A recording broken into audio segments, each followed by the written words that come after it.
Hey folks, before the video starts, I want to say big thank you for the feedback you gave me in the last video. Again, I will be short and say, as every other video, to leave a like and hit the subscribe button. Also, don't forget to comment down below, helping me to give proof to YouTube that all of you who follow this channel so far are real people who watch my videos. Thank you, and I hope you enjoy. I was paid to cater a party for an elite client. The dark web claims. These events always end with a sacrifice. Last night, they locked the doors. Alright, so I don't usually post stuff like this, but I need to get this out. Something weird happened last night. Like, really weird. And I don't know who else to talk to. I can't tell my family or my friends because, honestly, they'd either think I'm crazy or tell me I shouldn't have taken the job in the first place. Maybe both. For some context, I'm a part-time caterer. Nothing fancy. I don't work for a big company or anything. Just a small gig I picked up to pay bills while I figure my life out.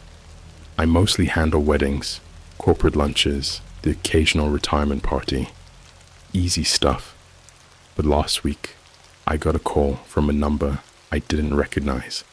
At first, I almost didn't answer. You know how those scam calls are. But something about it made me pick up. A man, his voice deep, smooth, and honestly, kind of unsettling, introduced himself as Mr. Reese and said he'd been given my name by a previous client. He claimed he was hosting a high-profile private event and needed a caterer on short notice. The money he offered? Insane. I'm talking $5,000 for one night. Here's the kicker. I didn't even have to make the food. He said it was already arranged and I'd only need to serve it, make sure everything stayed stocked, and keep things discreet. That last part, discreet, was emphasized a lot. The whole thing felt off. I asked for more details, like where the event was being held and how many guests I should expect, but he was vague. He just said it would be at an estate, and there would be no more than 50 guests. He added that transportation would be provided and asked for my discretion again. Normally, I'd have said no, but honestly, I've been struggling lately. Bills piling up, rent overdue. You get the picture. $5,000 for a single night sounded like a dream. So, like an idiot, I agreed. Fast forward to the night of the event. A sleek black SUV pulled up outside my apartment right on time. The driver, an older guy with sunglasses even though it was night, didn't say much. He just opened the door for me and gestured for me to get in. The interior smelled like leather and something faintly metallic, which I tried not to think too much about. As we drove, I realized we weren't heading downtown or to any of the usual places where events are held. Instead, we went farther and farther out, past the suburbs, past the highways, and into this rural area I didn't even know existed. It was pitch black outside, and my phone had no signal. When I asked the driver where we were going, he just said, "Almost there," without looking at me. When we finally pulled up to the estate, my stomach dropped. The house, or mansion, really, was massive, like straight out of a movie.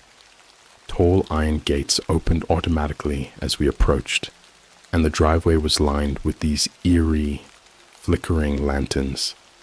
I could hear faint music coming from inside, a classical tune that sounded off, like it was slightly out of tune or playing at the wrong speed.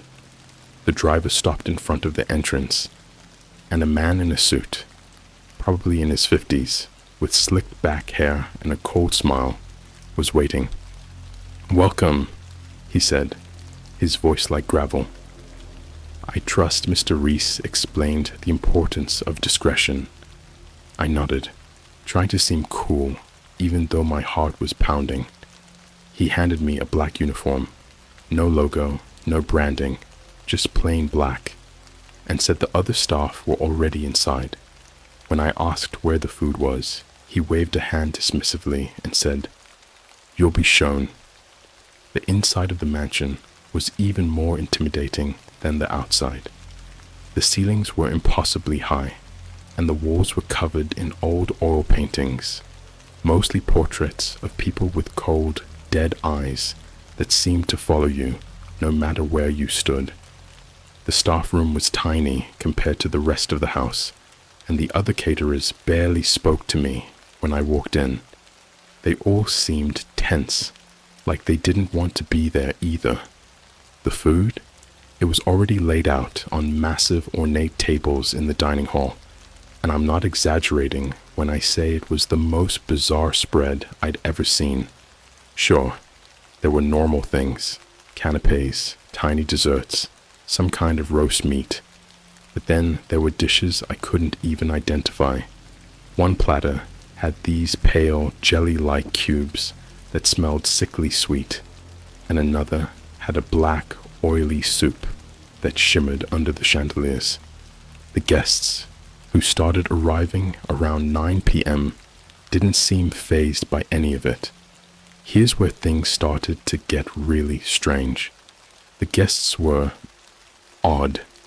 They were all dressed in expensive-looking clothes, like tuxedos and evening gowns, but their faces didn't match.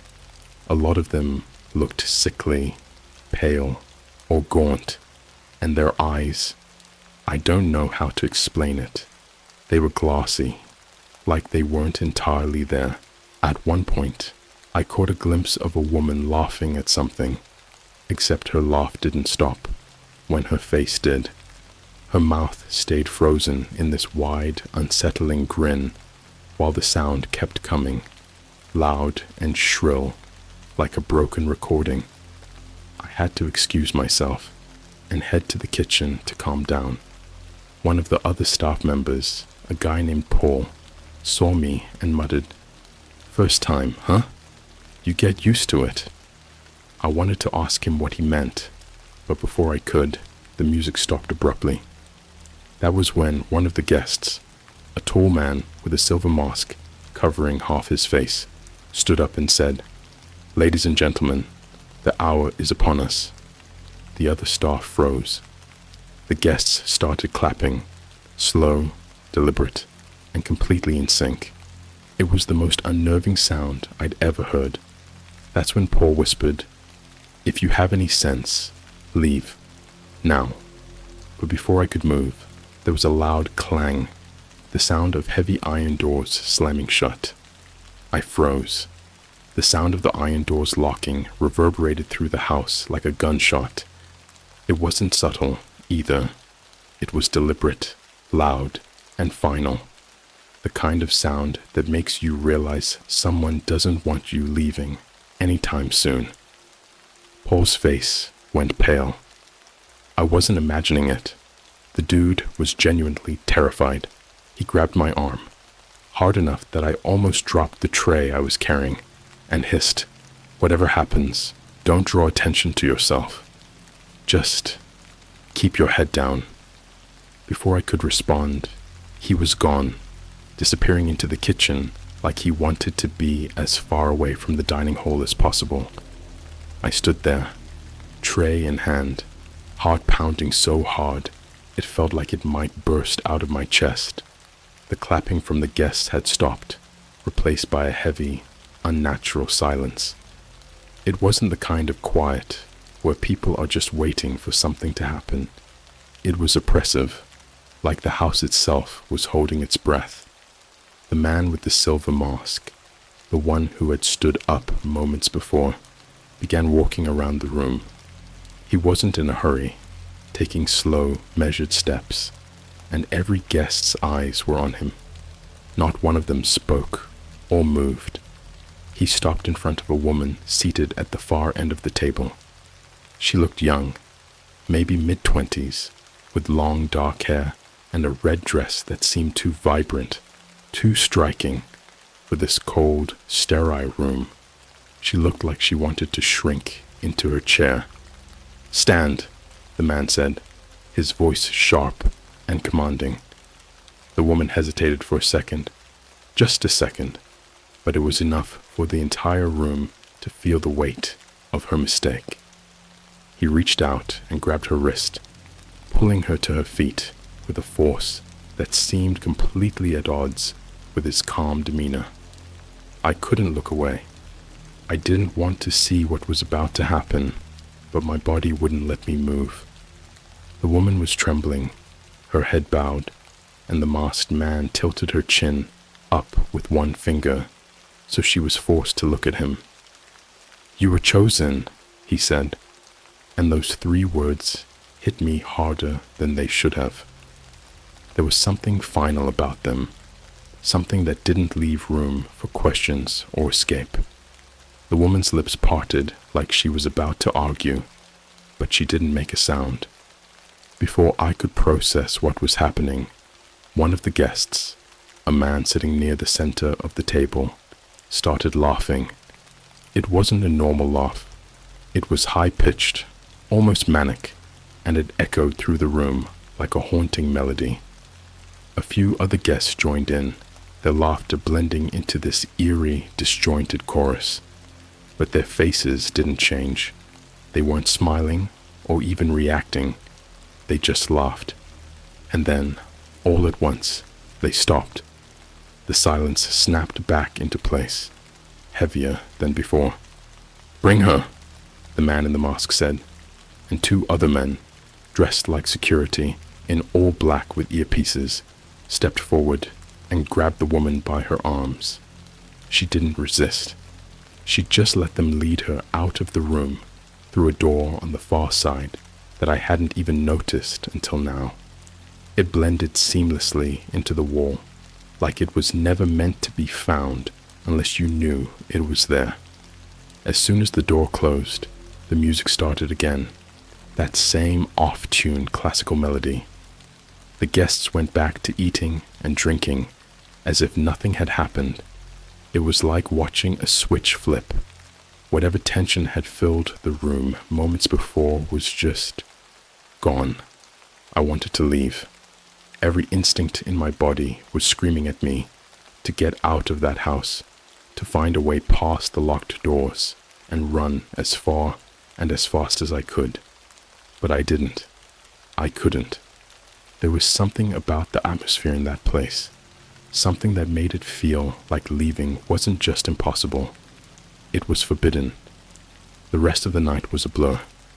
I tried to focus on my job, on keeping trays full and drinks flowing, but every time I caught a glimpse of one of the guests, I felt like they were looking straight through me, like I wasn't even a person to them. One woman, tall and thin, with jet black hair that reached her waist, caught my wrist as I poured her a glass of wine. "You're new," she said, her voice soft but sharp, like a blade wrapped in silk. Her nails dug into my skin, and I could feel the coldness of her touch, even through the fabric of my uniform. "Do you know what happens here?" I shook my head, too scared to speak. She smiled. Not a kind smile, but one that sent a chill down my spine. "You'll find out," she whispered, releasing my wrist and turning her attention back to her glass. At some point, I ended up back in the kitchen.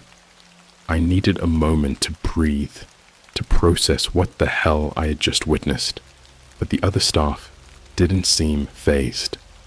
They moved around like clockwork, restocking trays and prepping drinks with this eerie precision.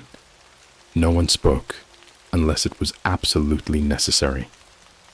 I found Paul near the back, leaning against the counter with a cigarette in hand. He looked as rattled as I felt. "Did you see what they just—" I trailed off, not even sure how to phrase the question. "Yeah," he said, taking a drag and exhaling a plume of smoke. "You don't want to know what happens next." What do you mean? I asked, my voice barely above a whisper. Paul glanced around, making sure no one else was listening, and then lowered his voice. They don't tell you this when they hire you, but these parties, they're not just parties, they're rituals, and someone always pays the price. I felt my stomach turn. Rituals? What kind of rituals? Paul just shook his head, flicking ash into the sink. You don't want to know. Just keep your head down, do your job, and pray they don't notice you. Whatever you do, don't ask questions. Before I could press him further, the door to the kitchen swung open, and one of the security guys walked in. His expression was blank, but his presence filled the room like a thundercloud. Time to return to the floor, he said, his voice low and devoid of emotion. It wasn't a request. As I stepped back into the dining hall, I noticed something I hadn't before. Above the massive fireplace, at the far end of the room, was a large, ornate mirror. It wasn't there earlier. I was sure of it.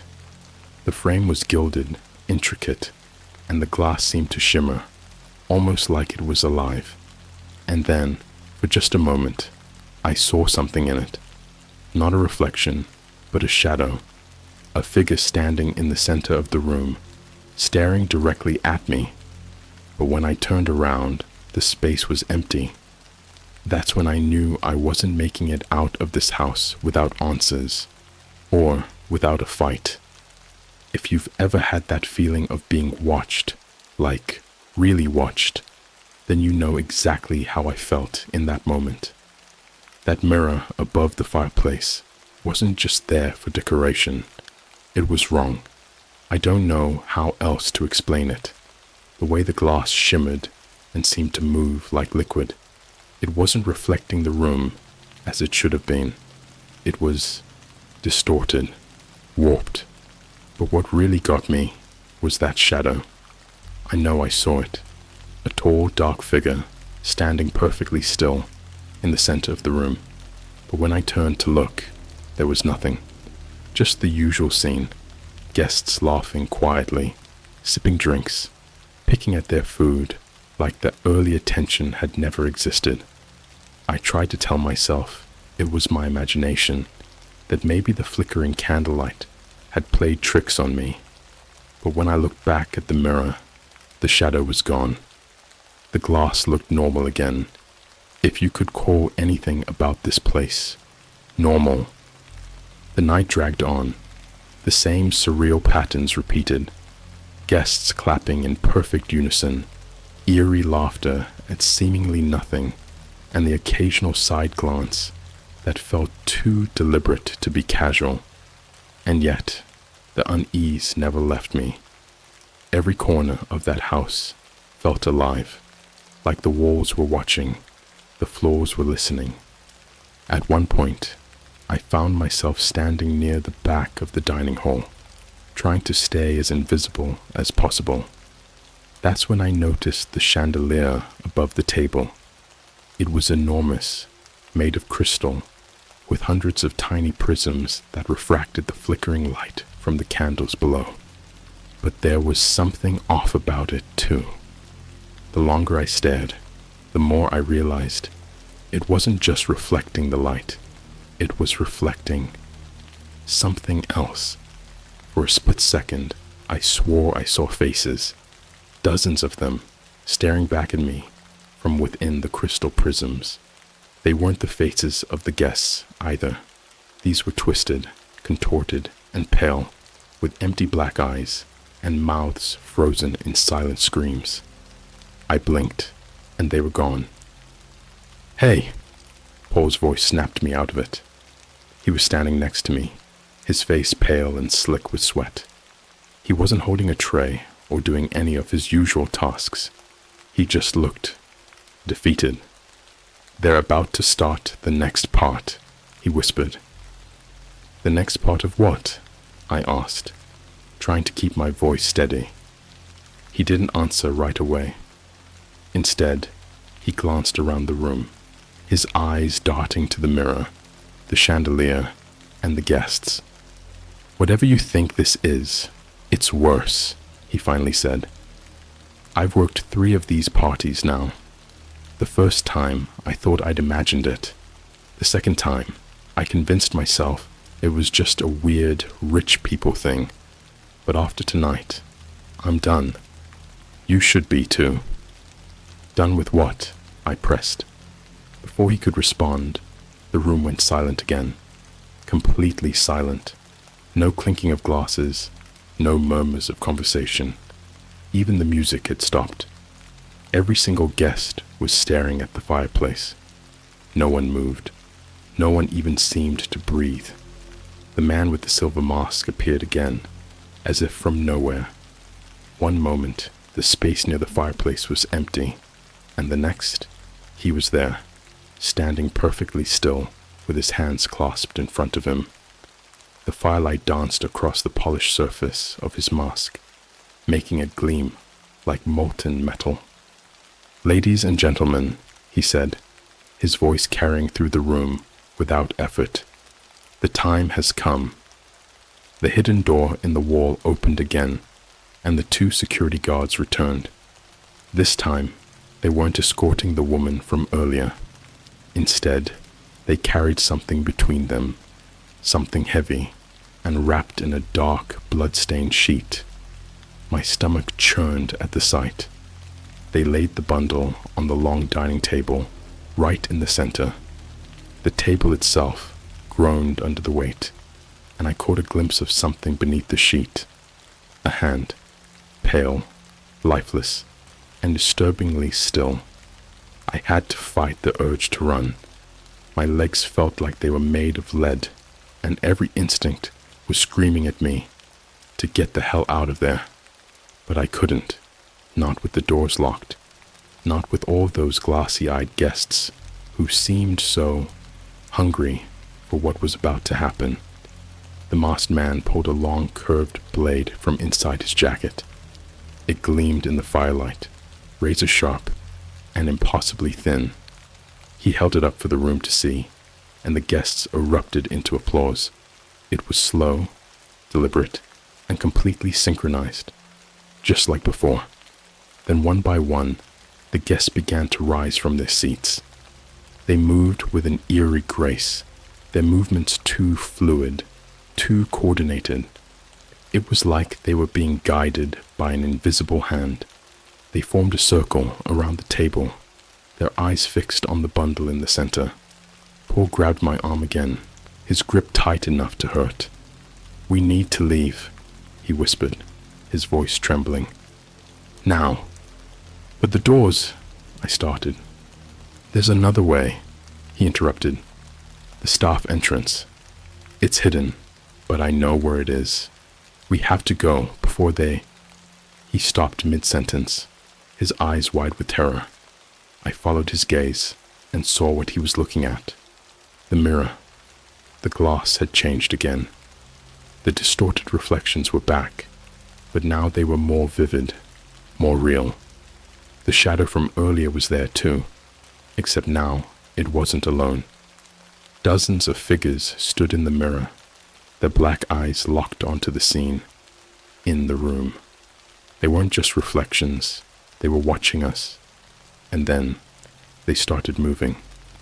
At first, it was subtle.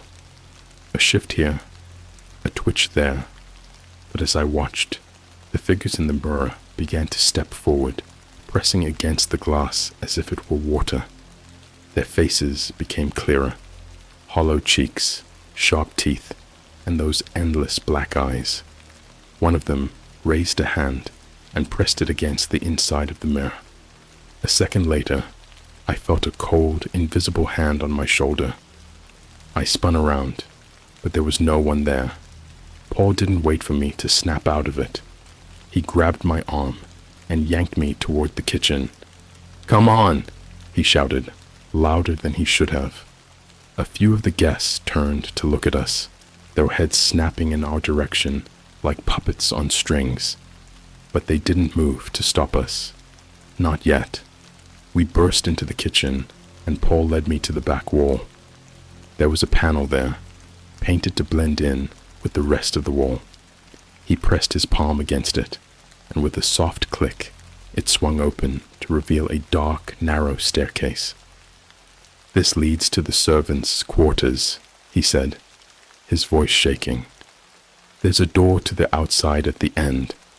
We can—" He didn't get to finish.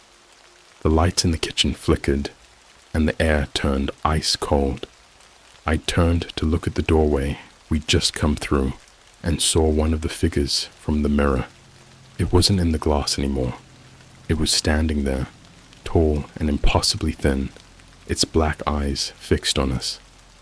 "Run," Paul whispered, and we did. Paul and I didn't need to be told twice.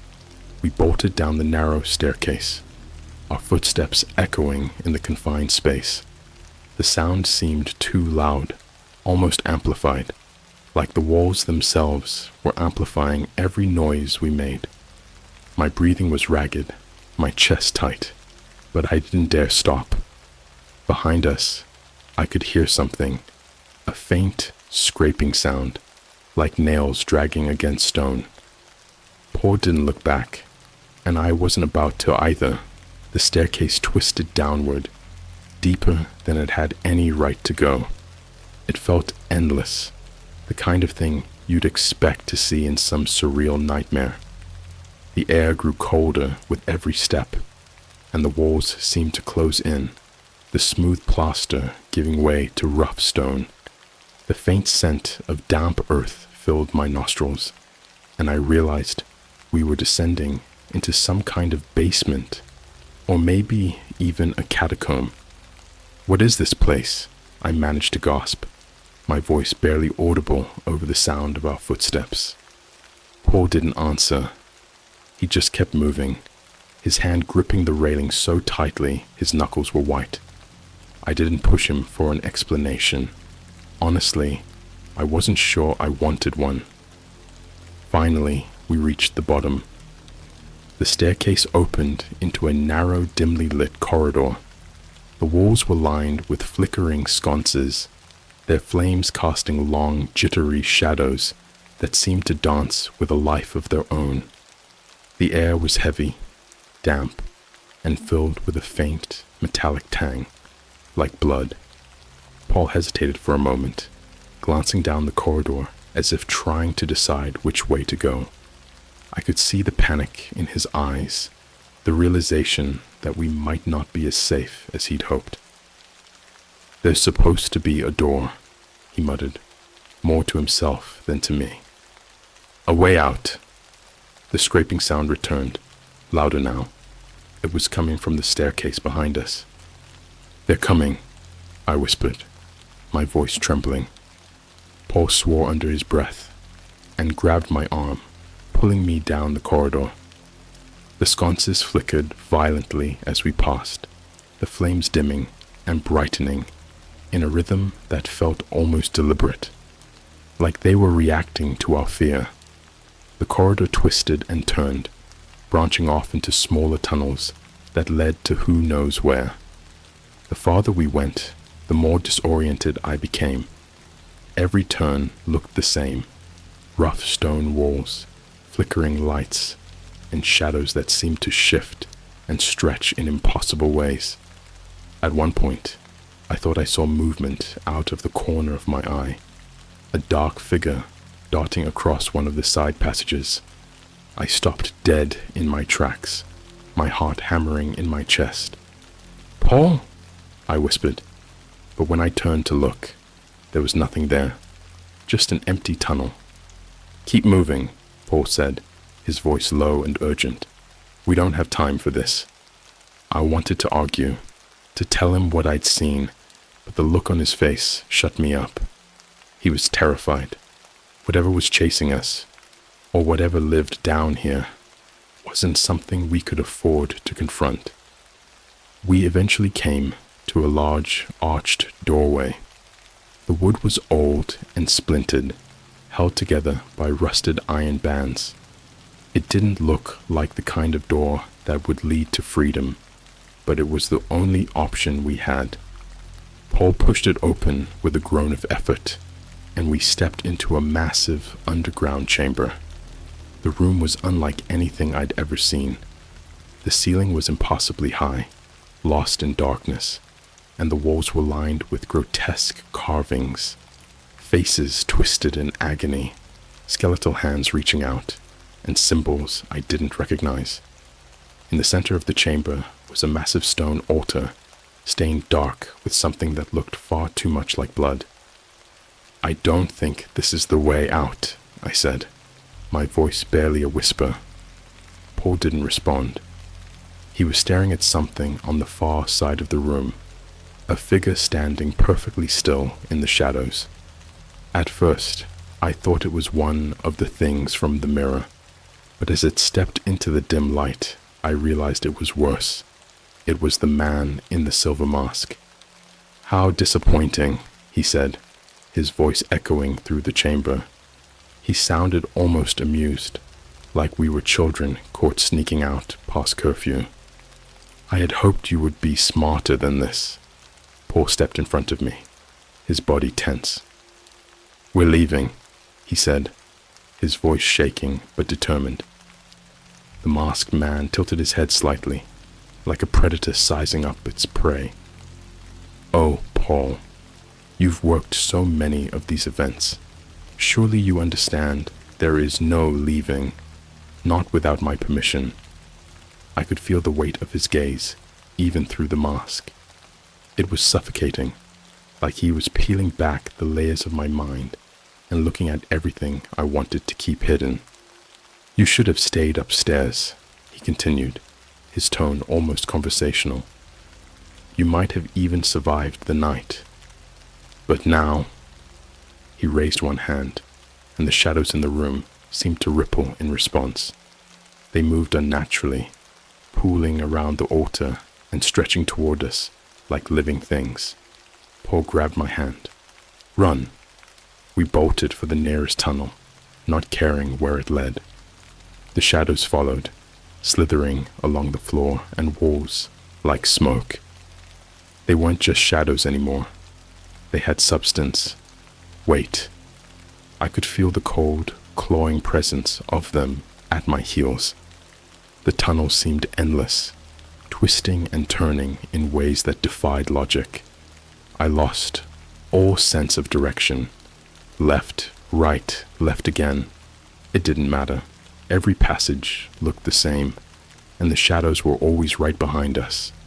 At one point, Paul stumbled. I stopped to help him, but he pushed me away. "Go!" he shouted. "Don't stop!" I didn't want to leave him, but the look in his eyes told me I didn't have a choice. He knew he wasn't going to make it. I ran. The sound of Paul's screams followed me, echoing through the tunnels long after I lost sight of him. They were raw, guttural, and filled with a kind of terror I'd never heard before. And then, just as suddenly as they started, they stopped. I was alone.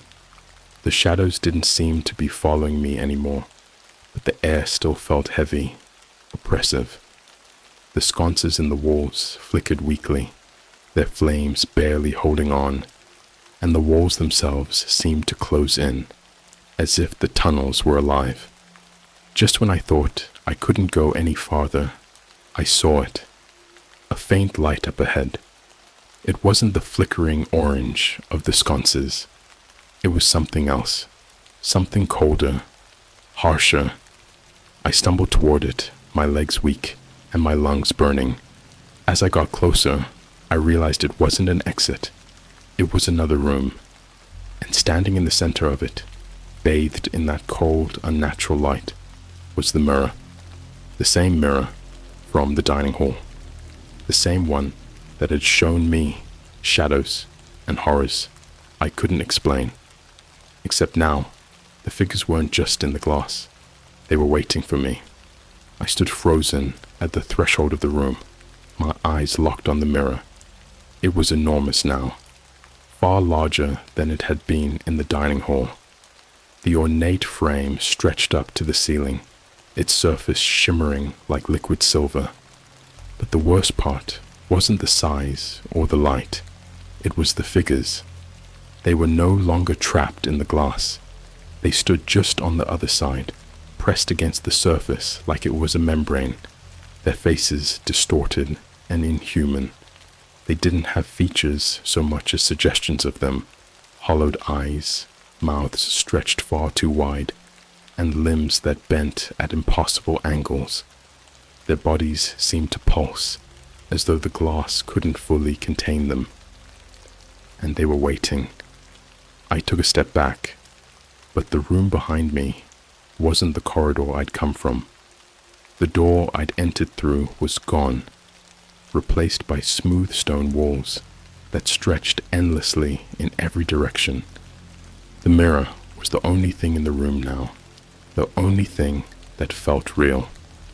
My heart pounded so hard I could feel it in my throat. I didn't know where to go, didn't know if there was anywhere to go. Then the figures began to move. It started with a ripple, like a hand pressing against the surface of water. One of them pushed forward, its clawed fingers breaching the liquid glass with a soft, wet pop. The rest followed, their limbs sliding out one by one. The glass didn't break. It stretched, bending to let them through. Each movement was slow, deliberate, and horrifyingly silent. I backed away until my heels hit the wall, my breath coming in short, panicked gasps. My mind was screaming for me to run, but there was nowhere to go. The first figure stepped fully out of the mirror, its body impossibly thin and elongated, like it had been stretched by some cruel force. Its head tilted to one side as it stared at me, its hollow eyes filled with a darkness that seemed alive. Behind it, the others followed, slipping out one after another until the room was filled with them. Dozens of them. Their movements were slow at first, almost languid, but there was a purpose to them. They were surrounding me, their long limbs scraping against the stone floor as they closed in. The air grew colder with each step they took, until I could see my breath in front of me. "Why?" I whispered, my voice barely audible. I wasn't even sure who I was asking. One of the figures paused, its head tilting sharply at the sound of my voice. It opened its mouth, and for a moment I thought it was going to speak. But instead, it made a sound, a low, guttural hiss that seemed to vibrate through the air. The others joined in, their voices blending into a horrifying cacophony that echoed endlessly in the confined space. And then they rushed me. I don't know how I managed to move, but somehow I did. I darted to the side, narrowly avoiding the first set of clawed hands that swiped at me. The figures were fast, far faster than they looked, and their movements were jerky and unnatural, like they were being controlled by something else. I ran blindly, my feet slipping on the cold stone floor. The room seemed to shift around me, the walls twisting and warping, as though they were alive. No matter which direction I turned, the mirror was always there, its surface rippling with more figures trying to escape. At one point, I stumbled and fell hard, the impact knocking the air out of my lungs. Before I could get up, one of the figures was on me, its clawed hand wrapping around my ankle. Its grip was icy, and the touch sent a wave of numbness up my leg. I kicked out with my free foot, connecting with its face, or what I thought was its face. It let out a guttural scream and released me, but more were coming. I scrambled to my feet and ran toward the mirror. I didn't know why, maybe because it was the only thing in the room that felt like it might lead somewhere, anywhere. As I got closer, I saw something in the glass that made me stop dead in my tracks. It was me. My reflection stared back at me, but it wasn't a reflection. It moved before I did, its head tilting in the same unnatural way as the figures. Its eyes were hollow, black voids, and its mouth curled into a twisted grin that didn't match the terror I felt. "Come closer," it said, though its lips didn't move. The voice came from everywhere and nowhere, deep and layered, like 100 voices speaking at once. "No," I whispered, shaking my head. "This isn't real." The reflection laughed, a hollow echoing sound that made my skin crawl. "Isn't it?" it asked. "You've already stepped through. Do you think you're still in your world?" The room seemed to tilt, the walls closing in as the figures crept closer. I could feel their presence behind me, cold and suffocating. My reflection extended a hand, its fingers long and sharp. "Come closer," it repeated. "You'll be safe here." I don't know what came over me, but I took a step forward, then another. The pull of the mirror was overwhelming, like a magnet drawing me in. The glass rippled as I approached, and I could see the figures behind me in its surface, their hollow eyes fixed on my back. Just as I was about to reach the mirror, I felt a hand on my shoulder. Not cold, like the figures, but warm and solid. I turned and saw Paul, or what was left of him. His face was pale, his eyes sunken, and blood dripped from a gash in his temple. "Don't!" he said, his voice weak. "It's a trap."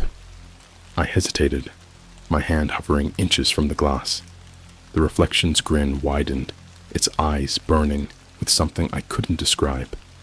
"You can't escape," it said. "Not now. Not ever." Paul pulled me back with the last of his strength, and the room collapsed around us. The figures screamed, their voices blending into one deafening roar, and the mirror shattered, shards of glass flying in every direction. The last thing I remember is falling into darkness with Paul's voice echoing in my ears. When I woke up, I was lying in a ditch on the side of a road. The mansion was gone, the fields around me empty and silent. My clothes were torn, my body bruised, but I was alive. Paul wasn't there. I don't know how long I sat there, trying to make sense of what happened. Eventually, a car pulled over, and the driver called for help. The cops didn't believe my story, of course.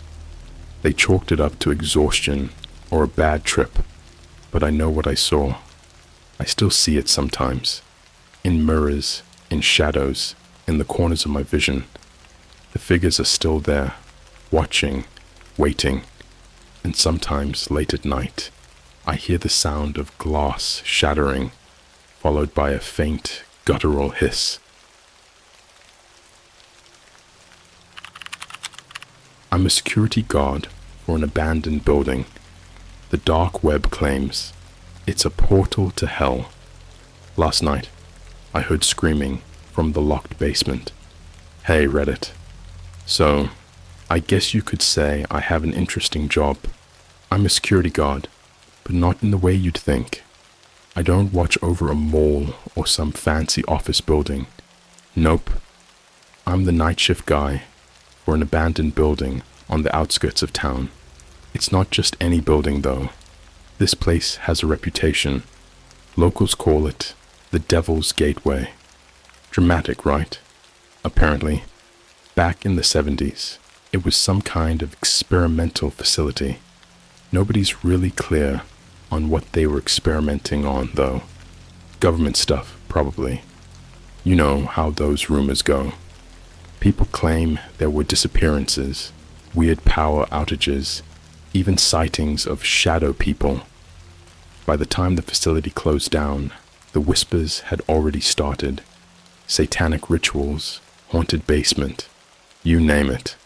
I'm not one to believe in ghost stories, but hey, the pay's good, and all I have to do is sit in a booth, check the cameras, and make sure nobody's breaking in. Plus, the whole building is supposedly locked down tight. Bolts, chains, padlocks.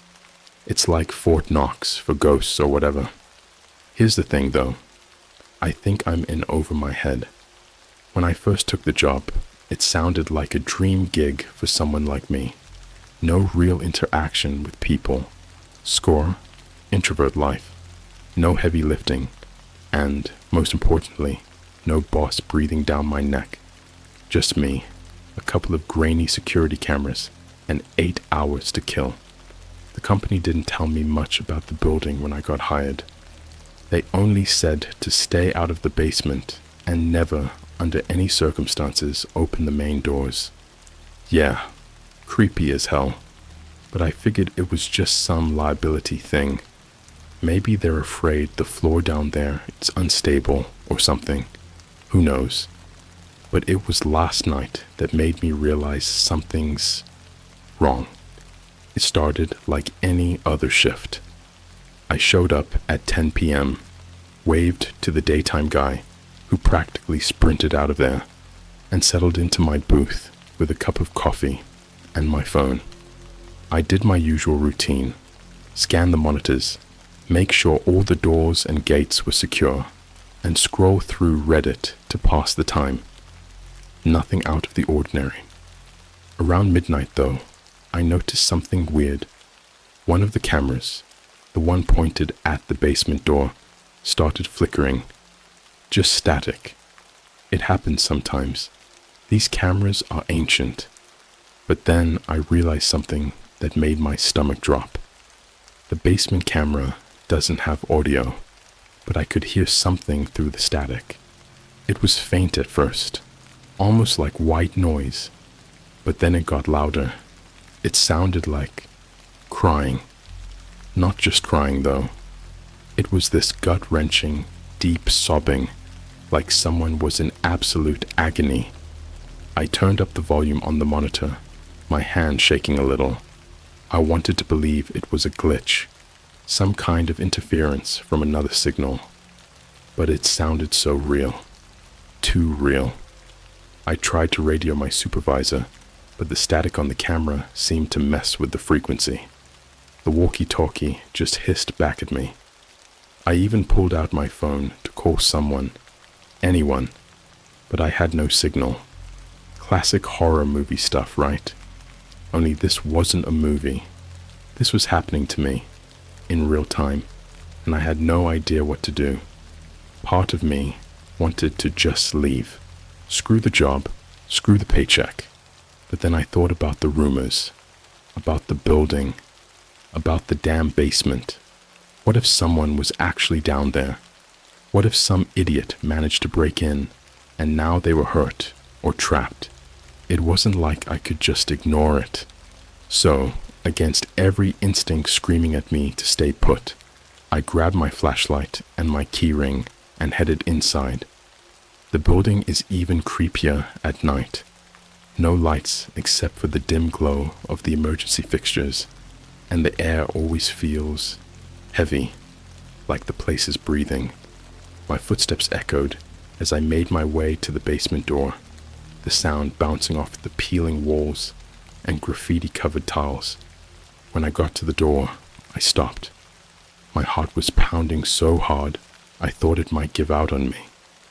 The crying had stopped, but now there was this scratching sound, like nails on wood, coming from the other side of the door. I shined my flashlight on the lock, still intact. Whatever was making that noise couldn't have gotten in or out. I don't know how long I stood there, frozen. 5 minutes, 10. It felt like an eternity. Finally, I forced myself to turn around and head back to the booth. I told myself it was nothing, just the building settling or some animal that got stuck in the walls. But deep down, I knew better. As soon as I sat back down, the basement camera came back online. No static, no audio, just the same empty hallway I'd stared at 1,000 times before. But this time, there was something new. A handprint, smudged on the glass of the basement door, clear as day. I stared at the screen, not blinking, not breathing, like my body just decided to hit pause. There it was, a single handprint, smeared and slightly tilted, as though someone had pressed their palm against the glass in a rush. My first thought, this isn't possible. The basement door is locked. Always. I checked it myself when I started the shift. Not to mention the place is sealed tighter than my grandma's pickle jar. No one's supposed to be in here, and if they somehow got inside, the alarms would have gone off. But none of that mattered, because the evidence was right there, staring back at me on the monitor. The handprint. It wasn't old, either. You know how glass gets that foggy, greasy look when someone touches it? It had that. Fresh. Unmistakable. I tried to rationalize it. Maybe I just missed it during my earlier rounds. Maybe it was a leftover from before the building was abandoned. But that didn't track either. Every surface in this place is coated in years of grime and dust. Even if there had been an old handprint, it would have been buried under layers of filth by now. I leaned closer to the monitor, hoping for some clue, some logical explanation. That's when I noticed the streaks, tiny ones, coming off the base of the handprint, like it had dragged downward slightly before vanishing. That's also when I realized something that made my skin crawl.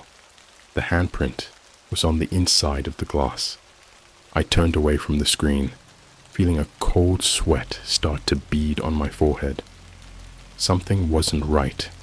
I wanted to call someone. Hell, I'd have called the Ghostbusters if I could, but I still had no signal. The walkie-talkie, still just static. That's when I heard it again. This time it wasn't crying. It was laughing. Soft, quiet, but unmistakable. A low, almost childlike giggle that echoed faintly through the hallway outside my booth. My hands went cold, and my stomach did this weird flip, like I was on a roller coaster. I wasn't imagining it. I couldn't be.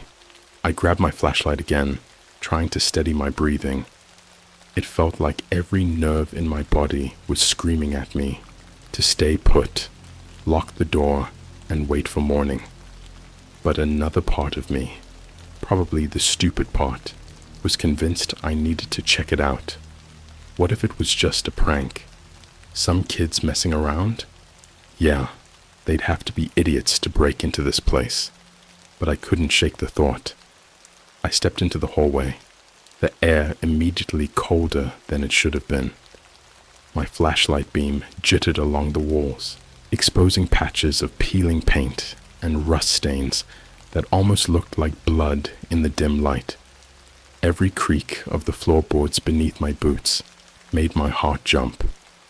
The sound of the laughter had stopped by now, but I swear I could still feel it, like it was lingering in the air. I made my way to the basement door again. It loomed at the end of the hallway, massive and solid, like it was daring me to come closer. My flashlight's beam landed on the glass window, and my breath caught in my throat. The handprint was gone. I stood there, gripping my flashlight so hard my knuckles ached. I don't know what I expected. Maybe a shadow darting across the glass, or the door bursting open, but nothing happened. The hallway was silent except for the faint hum of the building's ancient heating system. I forced myself to move closer, step by shaky step. I shined the flashlight directly on the glass, trying to see if there was any trace of the handprint. Nothing. The glass was clean. Too clean, actually, considering the rest of the building looked like it hadn't seen a mop in decades. Then I heard it again. The laughter. This time, it was right behind me. I whipped around so fast I nearly dropped the flashlight. The hallway was empty. Just empty space stretching back toward my booth. But the laughter was there. I swear it. Close, but not human. It sounded wrong, like it was being played backward or run through some kind of distorted filter. I backed up against the basement door, my heart hammering in my chest. That's when I heard something new. A thud, soft, rhythmic, coming from behind the door. It wasn't random either. It had a pattern, almost like footsteps. I bolted. Call me a coward, but I wasn't sticking around to find out what was on the other side of that door. I practically sprinted back to the booth, slammed the door shut behind me, and locked it for good measure. My hands were shaking so bad I could barely get the key into the lock. I sat down, staring at the monitors, hoping, praying that whatever I just experienced was over. For the next hour, nothing happened. No noises, no flickering cameras, no handprints. It was almost enough to convince me I'd imagined the whole thing. But then, at around 3 a.m., the screen for the main entrance camera flickered. Just for a second. When the feed came back, I froze. There was someone standing there. At first, I thought it was just some random guy.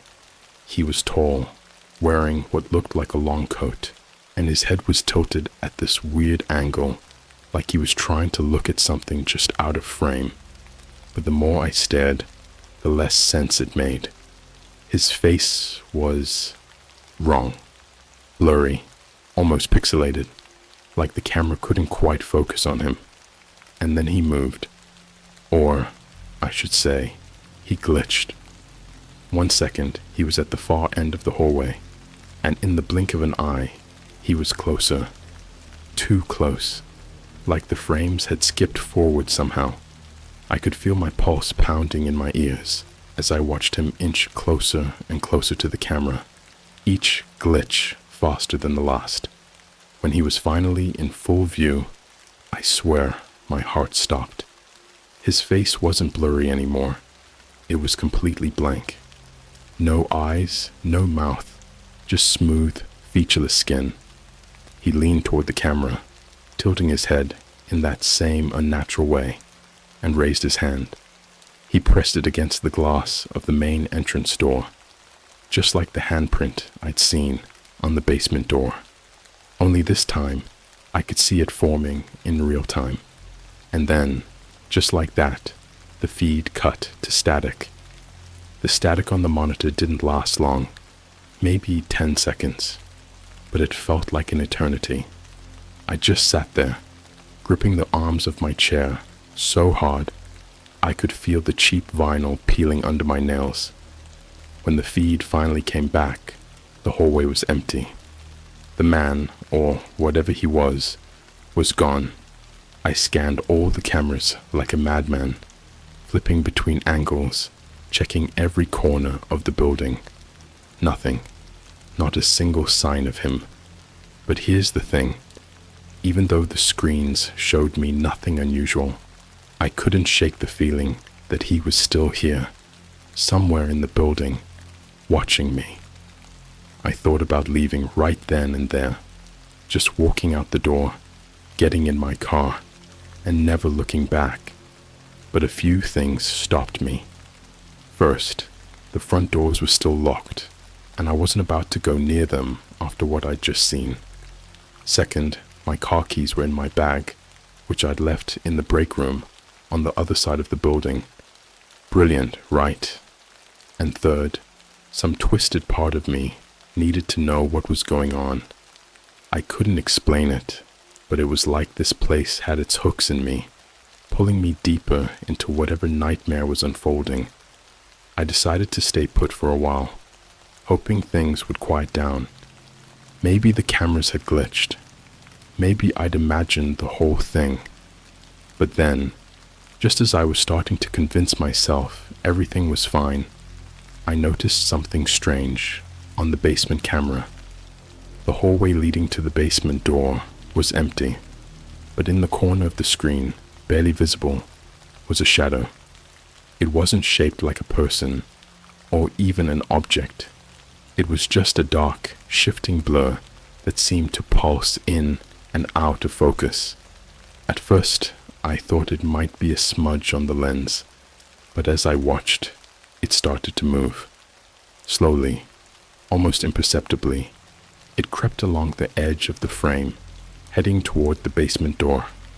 I leaned closer to the screen, trying to make sense of what I was seeing. The shadow didn't move like a person. It didn't even move like an animal.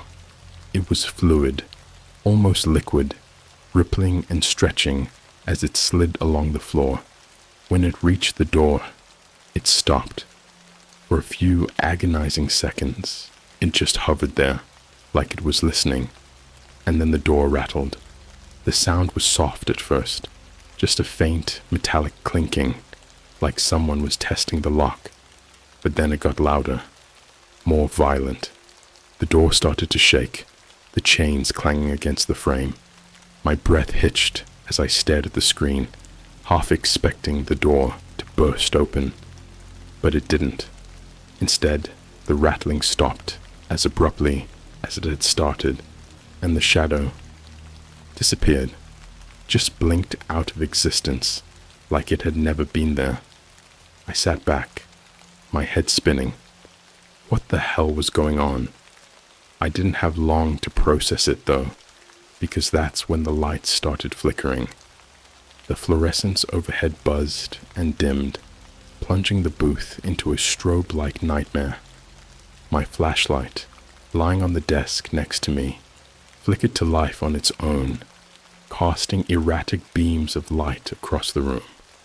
I reached for it, but the second my hand touched it, the light went out, and then I heard it. A voice, whispering. At first, I couldn't make out the words. It was faint, like someone mumbling under their breath. But as I strained to listen, the whispers grew louder, more distinct. Help. Me. The voice was soft, almost pleading, and it was coming from the hallway. My throat tightened. It didn't sound like the laughter from earlier. This was different, human, desperate. Against my better judgment, I grabbed the flashlight and stepped out of the booth. The hallway stretched out in front of me, dim and silent, except for the faint hum of the emergency lights.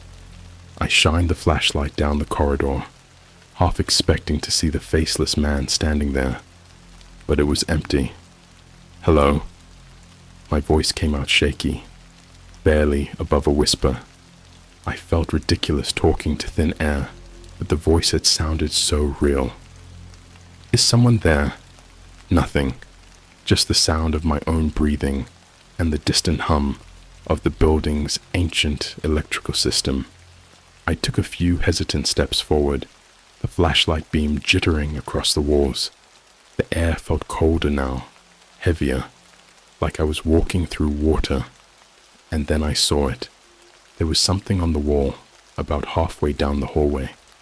At first, I thought it was more graffiti. This place is covered in it.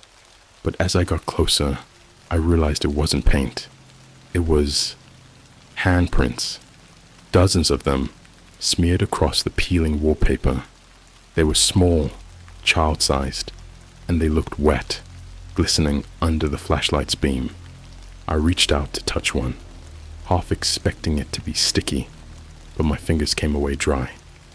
That's when I noticed the smell, a faint metallic tang, like rust or blood. My stomach churned as I stepped back, the flashlight shaking in my grip. The whispers started again, louder this time. Help! Me! He's coming! My head snapped toward the end of the hallway, where the basement door loomed in the darkness. The whispering was coming from behind it now, muffled but insistent. My pulse quickened as I stared at the door, its heavy chains glinting faintly in the dim light. I thought about turning back, locking myself in the booth and waiting for morning. But something about the voice, I couldn't ignore it. What if someone really was trapped down there? What if they needed help? I approached the door, my heart hammering in my chest. The closer I got, the louder the whispers became, until they were practically a chorus. Help me! Please! The words overlapped, blending together into a desperate, inhuman wail. I reached for the padlock, my hands trembling. The metal was ice cold under my fingers. For a moment, I hesitated. I could feel something on the other side of the door. Something wrong. But before I could make a decision, the whispers stopped, and then a voice, clear and guttural, growled, "Don't!" I stumbled back, my flashlight slipping from my hand and clattering to the floor. The voice wasn't pleading anymore. It was commanding, filled with anger and malice. The door rattled violently, the chains straining against their bolts. I scrambled to pick up the flashlight, my mind screaming at me to run, but my legs wouldn't move. The rattling stopped. For a moment, there was silence. And then, from the other side of the door, something slammed against it, hard. The force shook the frame, sending a cracked spiderwebbing across the glass. I stared in horror as a shape pressed against the window, a pale, distorted face, its mouth stretched into an unnatural grin. It was staring right at me. I ran. I didn't look back, didn't stop until I was back in the booth, with the door locked behind me. My chest heaved as I collapsed into the chair. The flashlight clutched like a lifeline. The monitors were all static now, every single one of them. But over the crackling hiss, I could hear it again. The laughter, deep, guttural, and getting louder. The laughter wasn't just in the monitors anymore. It was in the air. I could feel it, vibrating around me, like the walls themselves were mocking me. My head was pounding, my throat dry, and every instinct in my body screamed to get out of this building. But I couldn't. Not yet. The monitors flickered back to life one by one, but something was different. The camera angles weren't the same as before.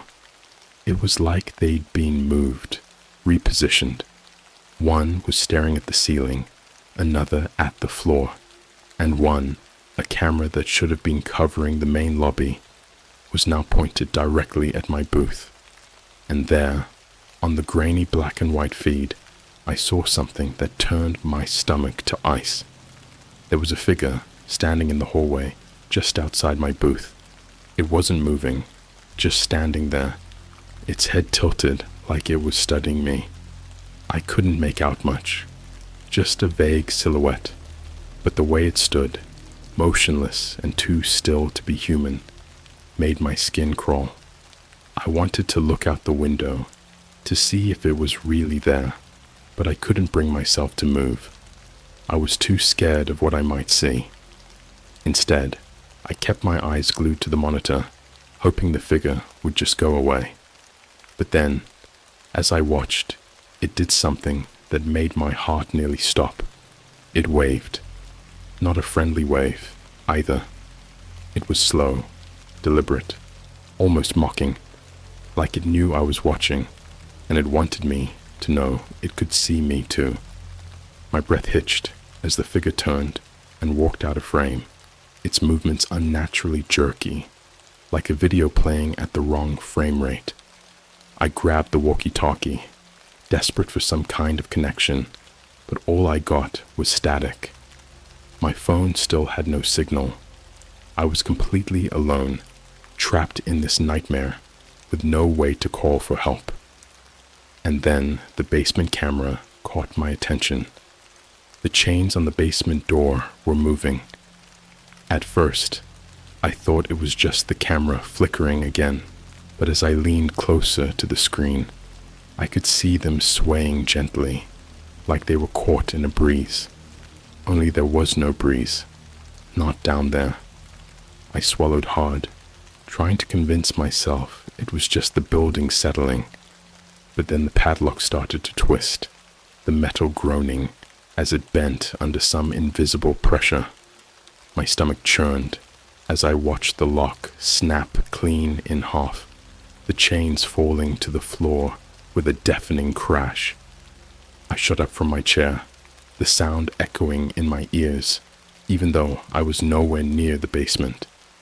The door had been locked for decades. Sealed, the company said. And now it was open. I didn't want to go back out there. Not after what I'd seen. But I also couldn't sit in the booth, waiting for whatever was down there to come find me. My hand shook as I grabbed the flashlight and edged toward the door. The hallway outside was eerily quiet, the kind of silence that presses against your ears and makes you hyper-aware of every little sound. As I approached the basement, the temperature dropped. It wasn't just cold, it was freezing. My breath fogged in front of me as I stepped over the fallen chains and stared at the open door. The smell hit me first. Damp earth, mildew, and something metallic, like iron. It was the smell of a place that hadn't been disturbed in years. The staircase leading down was steep, the steps worn and uneven. My flashlight barely penetrated the darkness below, the beam swallowed by shadows. I stood at the top, my heart pounding, and listened. At first, there was nothing, just the faint hum of the building's electrical system. But then I heard it. Footsteps. They weren't heavy, more like a soft shuffle, but they were unmistakable. Someone or something was down there. The beam of my flashlight wavered as I took the first step, the wood creaking under my weight. I told myself I wasn't going all the way down, just far enough to see what was making the noise. But with each step, the air grew colder, heavier, and the footsteps grew louder. By the time I reached the bottom, my legs felt like lead. The basement was massive, far larger than I'd expected, with low ceilings and concrete walls stained with water damage. My flashlight caught glimpses of old equipment, metal tables, rusted tools, a row of what looked like filing cabinets. Everything was covered in dust, untouched for decades, except for the footprints. They were fresh, leading away from the staircase and into the darkness beyond the edge of my flashlight. The prints were wet, like someone had just walked through a puddle, but the floor was dry. I followed them, my stomach churning with every step. The air was thick now, almost suffocating, and I could hear something in the distance. A low, rhythmic thumping, like a heartbeat. The footprints led me to a large metal door at the far end of the basement. It was dented and scratched, with deep gouges that looked like they'd been made by claws. My flashlight beam trembled as I reached out to touch the handle. It was warm, too warm, and then the door started to move. It opened slowly, the hinges groaning like a wounded animal. I stumbled back, nearly dropping the flashlight, as the door swung wide to reveal a room beyond. At first, I couldn't make sense of what I was seeing. The walls were covered in symbols, strange and jagged, etched deep into the concrete. In the center of the room was a pit surrounded by more of the same symbols. The edges of the pit glowed faintly, a sickly red light that seemed to pulse in time with the thumping sound. And then I saw them, figures, dozens of them, standing motionless around the pit. They were human-shaped, but wrong. Their limbs were too long, their heads tilted at impossible angles. Their skin was pale, almost translucent, and their eyes were black, completely black, like pools of ink. They didn't move, they didn't blink, they just stared at me. I backed away, my breath coming in short, panicked gasps. My flashlight flickered, the beam dimming as the air around me seemed to grow thicker, heavier. One of the figures tilted its head further, a grotesque snap echoing through the room, and took a step toward me. That's when the laughter started again. This time, it wasn't coming from the monitors or the hallway. It was coming from the pit, deep, guttural, and loud enough to rattle the walls. The figures turned toward the sound, their movements jerky and unnatural. as if they were being pulled by invisible strings. I didn't wait to see what would happen next. I ran. The basement seemed longer on the way back, the hallway stretching endlessly as my flashlight flickered and died. My legs burned, my lungs screaming for air as I reached the stairs and scrambled up them 2 at a time. Behind me, I could hear the footsteps again, faster now, almost frantic. The laughter followed me, echoing up the staircase, louder and louder, until it was all I could hear. I burst into the hallway, slamming the basement door shut behind me. My hands fumbled with the chains, looping them around the handles as quickly as I could. The padlock was broken, but I managed to wedge the chains tightly enough to hold the door. At least, I hoped it would. The laughter stopped. For a moment, there was silence, and then, from the other side of the door, a voice whispered, "You shouldn't have looked." The whisper was so close, I swear I could feel the breath on my neck. I stumbled back from the basement door, my legs shaking so badly I thought they'd give out. The hallway felt impossibly long, the shadows pressing in from all sides. I wanted to run, to get out of this place, but I couldn't tear my eyes away from the door. The chains rattled. They didn't break, but they moved, tightening and creaking, as if something on the other side was testing them, tugging gently, almost playfully. I stood frozen, gripping the useless flashlight like a lifeline. The door didn't open, not yet, but I knew it wouldn't hold for long. That's when I realized something was wrong. The building had gone completely silent. No humming from the lights, no distant groan of pipes or creak of the ancient walls. Even the faint buzz of the security booth monitors was gone. The silence was so deep, so absolute, that I could hear my own heartbeat pounding in my ears. It felt like the world had stopped, like everything beyond this building had just ceased to exist. And then the monitors came back on. I didn't even realize I'd made it back to the booth until I saw myself on one of the screens. My reflection stared back at me, pale and wide-eyed, clutching the flashlight like it would somehow save me. But there was something wrong with the image. I was standing in the booth, but I wasn't moving. I blinked and looked down at myself, half expecting to see some kind of glitch. But there I was, shaking and very much alive. On the monitor, though, the version of me just stood there, completely still, staring at the camera. It was like watching a photograph. No movement, no breathing. Just me, frozen in time. And then my reflection turned. The figure on the screen moved so suddenly that I jumped, my chair clattering to the floor. It wasn't me, not really. Its face was twisted, the features exaggerated and warped, like something trying to mimic a human, but not quite getting it right. Its mouth stretched into an impossibly wide grin, the edges curling up like it was happy to see me. The reflection raised its hand and pointed, not at the camera, not at the hallway, at the basement door.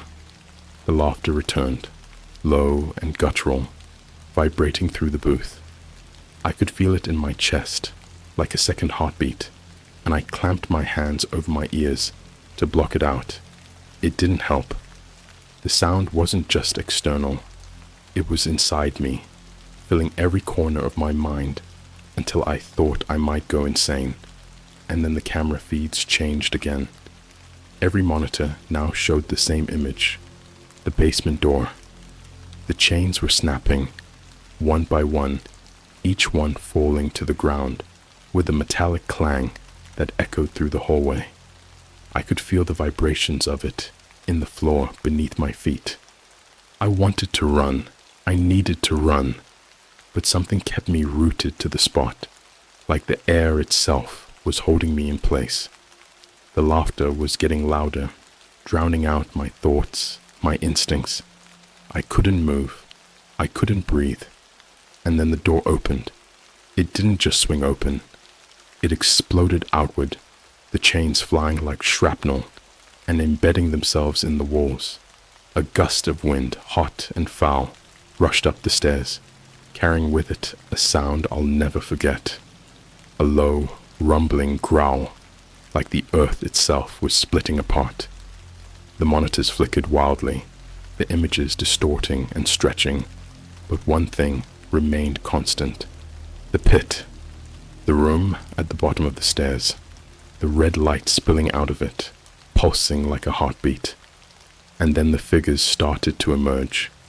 They came slowly at first, one by one, climbing the stairs with jerky, unnatural movements.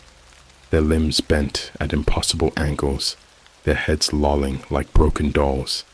Their eyes, those empty, black voids, seemed to suck in the light, making the hallway darker with every step they took. I forced myself to move, finally breaking free of whatever invisible force had held me. I ran for the exit, my boots pounding against the floor, but no matter how fast I went, the hallway seemed to stretch on forever. The lights above me flickered and popped, plunging me into near darkness. I didn't stop. I couldn't. My only thought was to get out, to reach the front doors, and escape this hellish nightmare. When I reached the lobby, the doors were wide open. The faceless man was standing there, waiting for me. His head was tilted again, his blank face angled toward me as if he could see me despite having no eyes.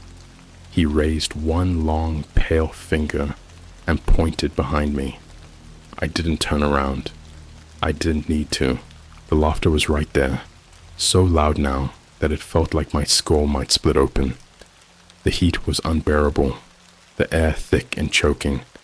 I could feel them behind me, dozens of them, maybe more. And then I heard it again, that voice, deep and guttural, but now it wasn't whispering. It was speaking. You opened the door.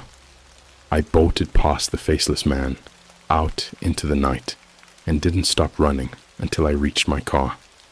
My bag was still in the building, but I didn't care. I fumbled with the keys, my hand shaking so badly I could barely get them into the ignition. When the engine finally roared to life, I tore out of there, the tires screeching as I sped down the deserted road. In the rearview mirror, I saw the building one last time. The windows glowed red, and the figures were there, standing in the doorway, watching me. The laughter followed me, fading only when I was miles away. I didn't go back. I didn't quit either. I just stopped showing up. The company hasn't called, and honestly, I don't think they ever will. Whoever or whatever hired me knew what they were doing. They needed someone to open that door, and I was stupid enough to do it. Now, every night, I hear it. The laughter. It's faint, but it's there, just on the edge of hearing, no matter where I go. And sometimes, when I close my eyes, I see them. The figures, the pit, the faceless man. I know they're still out there, and I know they're waiting for me to come back.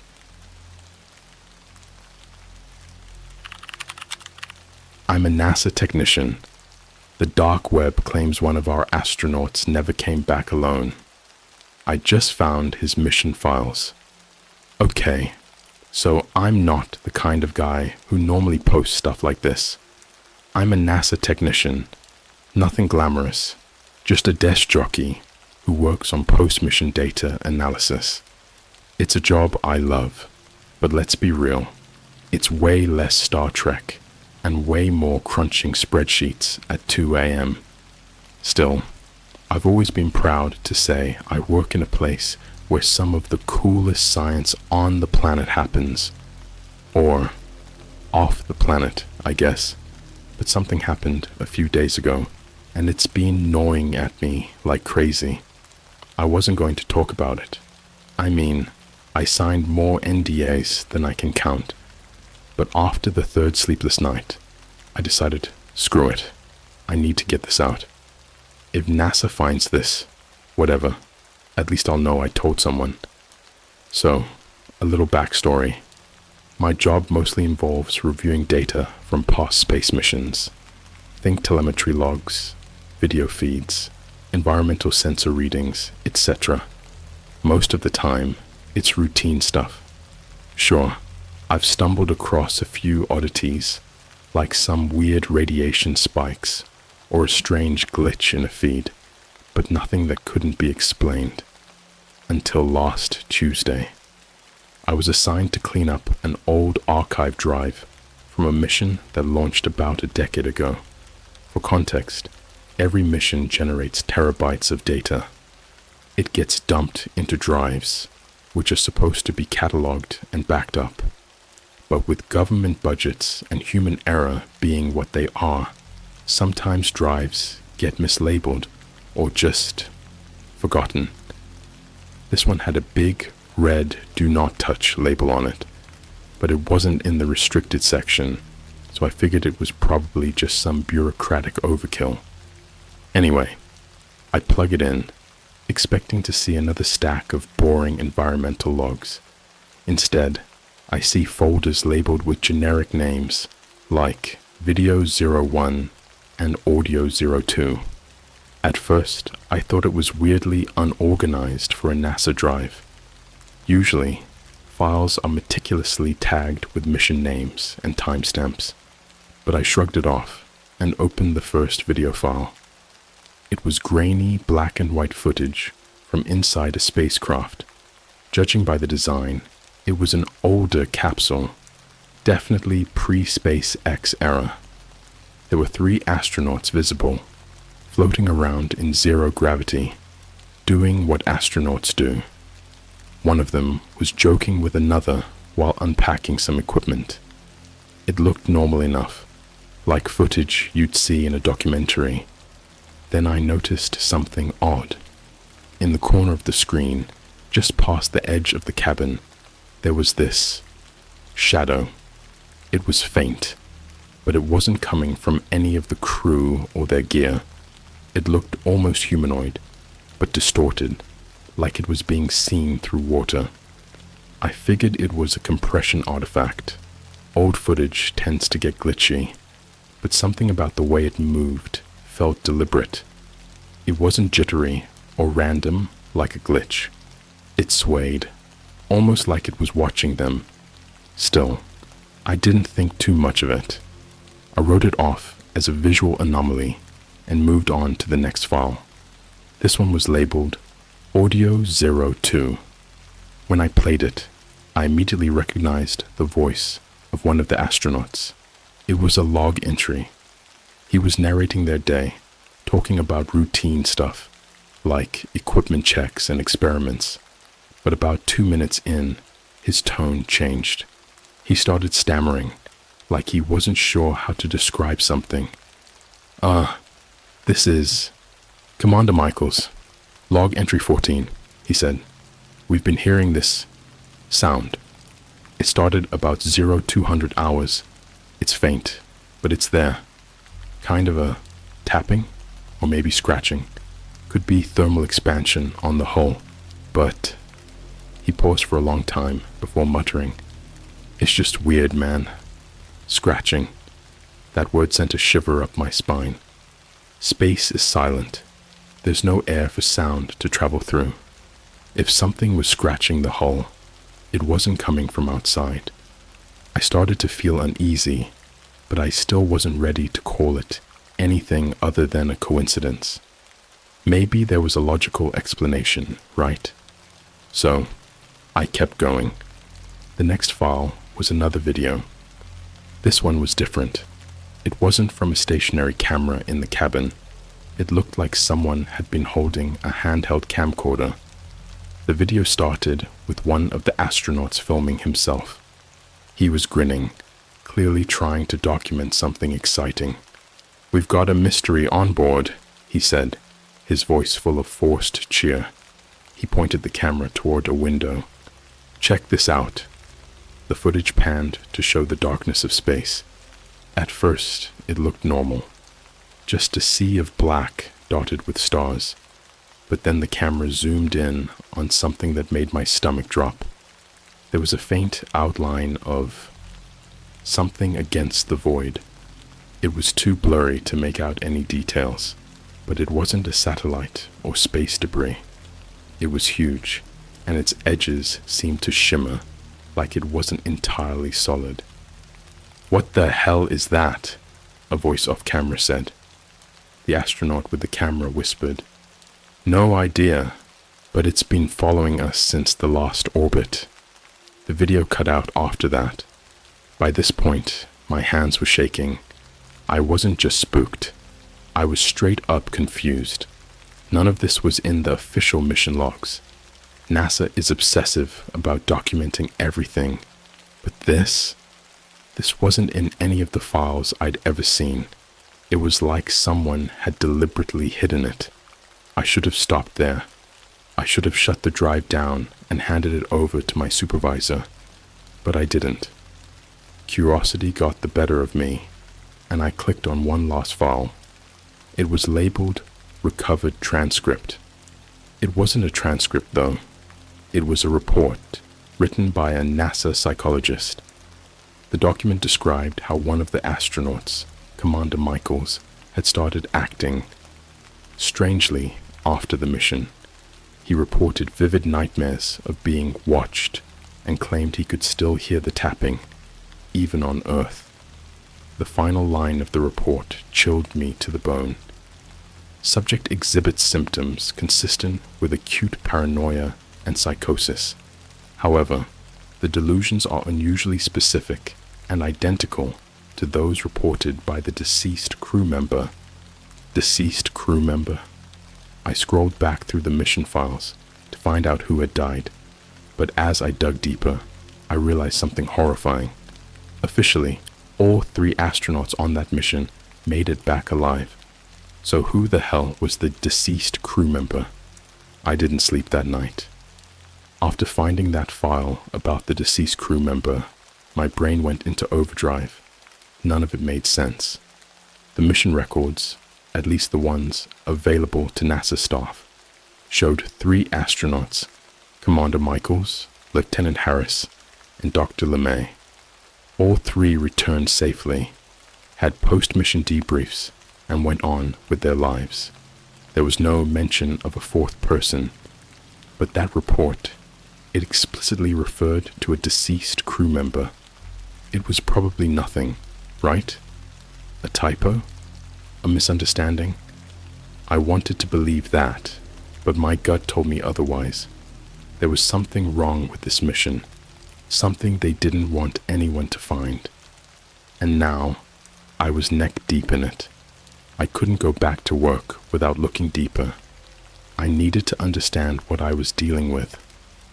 So I spent the rest of the night combing through that drive, scanning every document, every log, every tiny snippet of information. And the deeper I dug, the weirder it got. First, I found an internal memo. It was dated 2 months before the mission launch, and it was marked Eyes Only Senior Staff. The memo referenced a classified experiment, cryptically labeled Operation Nightshade. There wasn't much detail, but the gist was clear. The mission wasn't just about orbital research. They were testing something they didn't want the public, or even most of NASA's staff, to know about.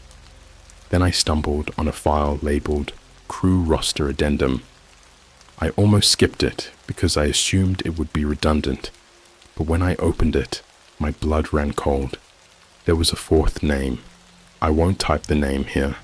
I'm paranoid enough as it is, but I'll say this. It wasn't anyone I recognized. The name didn't match any known astronauts or mission specialists from that era, and the title next to their name wasn't the usual commander or engineer. It just said, Observer. The Observer. I stared at the screen, trying to process what I was seeing. Who the hell was this person? Why weren't they listed in the official records? And why did the documents say they were deceased when the mission logs claimed no one died? It didn't add up. None of it did. By the time my shift started, I was running on 3 cups of coffee and sheer adrenaline. I sat at my desk, pretending to work on a different project, but my mind was stuck on that drive. I knew I shouldn't touch it at work. NASA has monitoring systems for everything, but I couldn't resist. I plugged in a personal laptop I'd brought from home, making sure it wasn't connected to any networks, and loaded up the files again. This time, I focused on the mission footage. There were hours of video, most of it mundane, astronauts floating around, checking instruments, eating those weird vacuum-sealed meals. But the more I watched, the more I noticed. Things, little things at first. A fleeting shadow at the edge of a frame, a strange, rhythmic static in the audio. Moments when the astronauts glanced at something off camera and looked uneasy, but never acknowledged it out loud. Then there were the timestamps. Some of the footage had chunks missing, gaps where the clock jumped forward by several minutes or even hours. And whenever one of those gaps ended, the atmosphere in the cabin felt different. The astronauts were quieter, more tense. Their smiles seemed forced. In one clip, Lieutenant Harris floated into view, his face pale and drawn. He wasn't speaking to the camera like he usually did. Instead, he was muttering under his breath. I had to replay it 3 times to catch what he was saying. It's still here. It's still here. It's still here. What the hell was he talking about? What was it? The turning point came later that afternoon. I was watching another video, this one from the final days of the mission. Commander Michaels was recording a log entry, his face haggard and lined with exhaustion. He talked about how the crew was holding up as best we can, but you could tell he was barely keeping it together. Then, out of nowhere, there was a loud bang. It wasn't the kind of metallic clank you'd expect from a spacecraft. It was heavier, deeper, like something hitting the hull. Michaels froze, staring off camera. For a long moment, the only sound was his breathing, which had grown shallow and rapid. Finally, he whispered, "It's back." The screen cut to static. I stared at my laptop, feeling like I'd been punched in the gut. It's back? What the hell did that mean? Whatever it was, Michaels clearly knew about it, and he was terrified. After work, I decided to try something stupid. I've never been one for conspiracy theories or creepy internet rabbit holes, but I figured if anyone knew about this, it would be the kind of people who hang out on the dark web.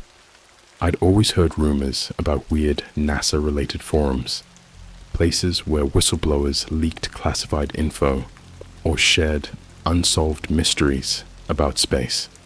So, I did something I never thought I'd do. I downloaded Tor, set up a VPN, and started digging. Most of what I found was the usual nonsense: grainy photos of alien bases on the moon, wild theories about how Mars rovers were fake, stuff like that.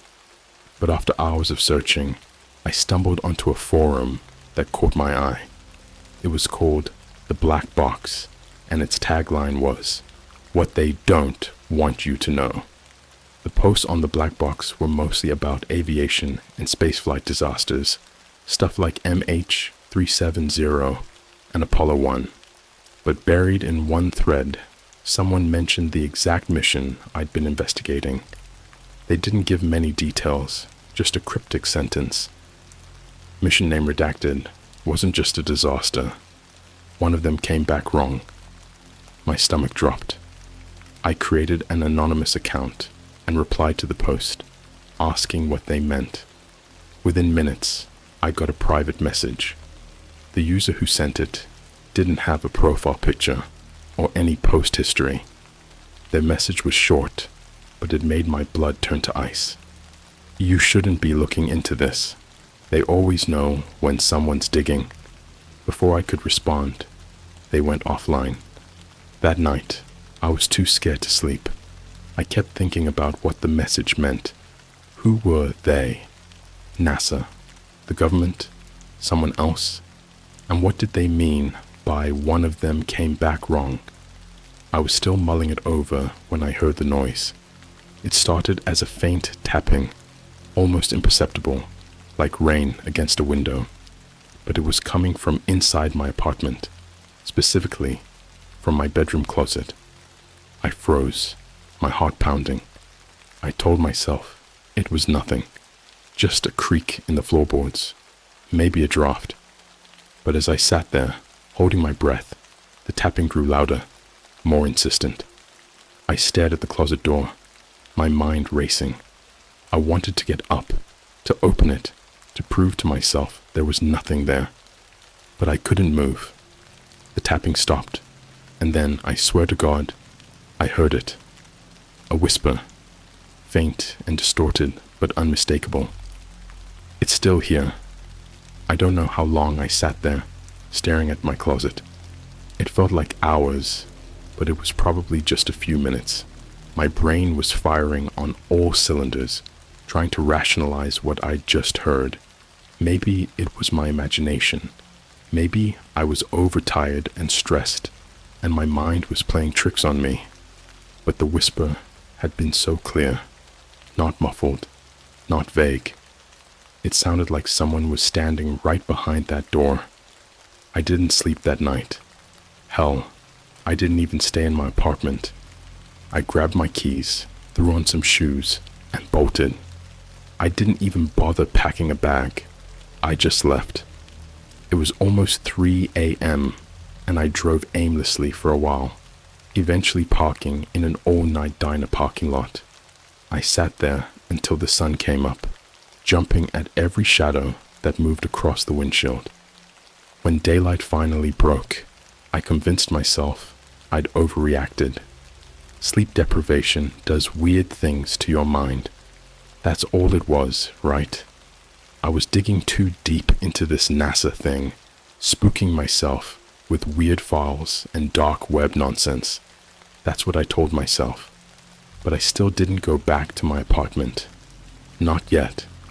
The next day, at work, I tried to act normal. I kept my head down, avoided unnecessary conversations, and stuck to my assigned projects.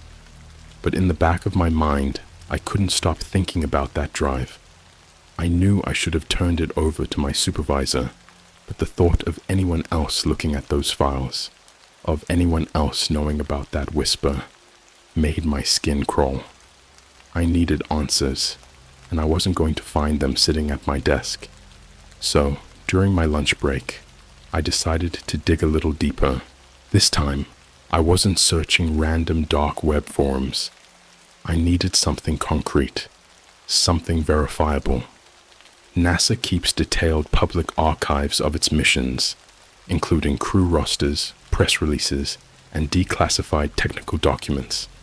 I figured if there was even a shred of evidence about this mysterious observer, it might have slipped through the cracks into the public domain. At first, I found nothing. The official records were exactly as I expected. 3 astronauts, a successful mission, no anomalies. But then I stumbled across something odd. It was an old newspaper article, published shortly after the mission returned. The headline was innocuous, something about the astronauts being honored at a public event. But buried in the article's text was a single, throwaway sentence that didn't sit right with me. NASA declined to comment on rumors of an unnamed 4th crew member. What rumors? There was no follow-up, no additional context, just that one sentence. I tried to find more articles from the same time period, but it was like the story had been buried. The few mentions I did find were vague, speculative, and always ended with the same conclusion. NASA denied everything. That night, I finally worked up the nerve to go back to my apartment. It was stupid, I know, but I couldn't keep avoiding it forever. I told myself the whisper had been nothing, a combination of stress, exhaustion, and paranoia. But as I unlocked the door and stepped inside, a chill ran down my spine. The apartment was dead silent. Too silent. Normally, there'd be the hum of the fridge, the faint creak of the floorboards, something. But now, it felt like the air itself had been sucked out of the room. I left the lights off as I walked to the closet. I don't know why. Maybe I thought the darkness would make it less real. My hands were shaking as I reached for the doorknob. I hesitated for a moment, taking a deep breath, and then yanked it open. Nothing, just clothes and boxes. I laughed nervously, the sound echoing too loudly in the empty room. I felt stupid for running out in the middle of the night, for letting my imagination get the better of me. But just as I turned to close the door, I noticed something. The inside of the door, right where the wood met the frame, had scratches on it. Deep, jagged gouges, like someone had clawed at it from the inside. The next day, I called in sick. There was no way I could sit in that office, pretending everything was fine. I spent most of the morning pacing my apartment, trying to decide what to do. Turning in the drive was out of the question now. I was in too deep. If I went to my supervisors, they'd want to know how I got the files, why I'd been digging through them, and what else I'd found. And if this was as classified as I thought, there was a real chance they'd try to bury me along with the evidence. So, I did the only thing I could think of. I went back to the black box. The forum thread I'd commented on was still there, but the user who'd messaged me was gone. Their account had been deleted, and their messages had disappeared with it. I tried reaching out to the forum admins, but they didn't respond. It was like the entire thread was being watched. I decided to post my own thread. I didn't mention my job or the files I'd found. Just asked if anyone had heard about the mission, the rumors of a fourth crew member, or the thing Commander Michaels had been so afraid of. It didn't take long to get a response. Most of the replies were useless. People calling me a troll, spamming alien memes, or linking to conspiracy theory YouTube videos. But one reply stood out. It was short, just 3 words. Search Project Sentry. I had no idea what that meant, but it was more than I'd gotten from anyone else. I spent the next few hours scouring the internet for any mention of Project Sentry. It wasn't in any NASA archives, and the name didn't show up in public records. But eventually, I found an old, heavily redacted document on an unrelated government database.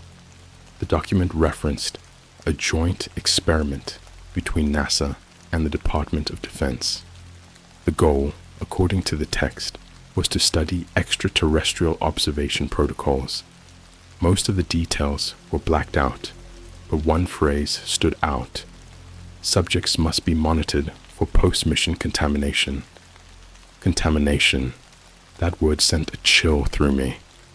Were they talking about radiation, biological hazards, or something else? That night, the whisper came back. I was sitting on my couch, laptop open, when I heard it. Faint at first, like a breeze brushing against my ear. But then it grew louder, more distinct. It's still here. This time it didn't come from the closet. It came from right behind me. I spun around, heart pounding, but the room was empty. My apartment was small. There was nowhere for anyone to hide. But I could feel it, that presence. Something was there, watching me, just out of sight. I packed a bag and left. I didn't care where I went, Anywhere was better than staying there. As I drove, I kept glancing at the rearview mirror, half expecting to see something sitting in the back seat. I don't know how far I drove that night. All I know is that when I finally stopped, I couldn't shake the feeling that whatever it was, it had followed me. I didn't stop driving until my gas tank was nearly empty. By then, it was close to dawn, and I found myself parked in the lot of a run-down motel off the highway, the kind of place where the clock doesn't ask questions and the doors have 2 deadbolts. That was fine by me. I didn't want to explain why I looked like I hadn't slept in days, or why I kept glancing over my shoulder like something was chasing me. After checking in, I dragged my bag into the room and locked the door behind me. Then I sat on the bed, staring at the scuffed carpet, trying to make sense of what was happening. The whisper, the scratches on the closet door, that phrase, it's still here. It felt like my life was unraveling, thread by thread, and I had no idea how to stop it. Eventually, exhaustion won out. I fell asleep, fully clothed, my back against the headboard, a pocket knife clutched in my hand, like it would actually help. I woke up to the sound of tapping. It was soft, almost rhythmic, like fingernails on glass. For a second, I thought I was dreaming, but then I opened my eyes and saw the window. The curtains were drawn, but I could see the outline of something standing just outside. It didn't move. I froze, my breath catching in my throat. My mind raced through possibilities.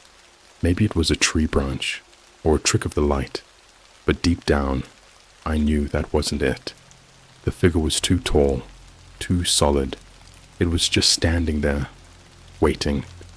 The tapping stopped. I don't know how long I sat there, paralyzed with fear, but eventually, I worked up the courage to move. Slowly, quietly, I reached for the curtain and pulled it back an inch. There was nothing there. I don't know if that made it better or worse.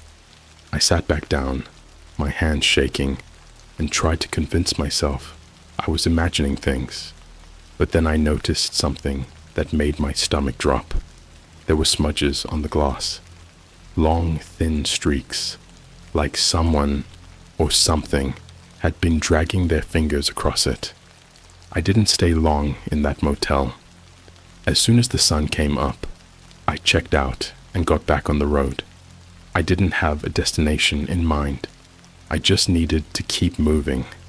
Staying in one place felt dangerous, like whatever this was would catch up to me if I stopped for too long. I spent the next few days in a sort of limbo. I bounced between cheap motels, fast food joints, and gas stations, keeping my phone turned off and my laptop disconnected from the internet. I wanted to keep digging into Project Sentry, but I was terrified of being tracked. Every time I passed a parked car or a dark alley, I half expected to see that shadowy figure just standing there, watching. And then I made a mistake. I was holed up in another motel, this one slightly less run down than the last, when I decided to check the files on the drive again. I'd brought it with me, even though every instinct told me I should have left it behind. But curiosity won out, and I needed answers. I figured if I couldn't connect to the internet, I'd at least go through the rest of the data, see if there was anything I missed. This time, I found a folder I hadn't noticed before.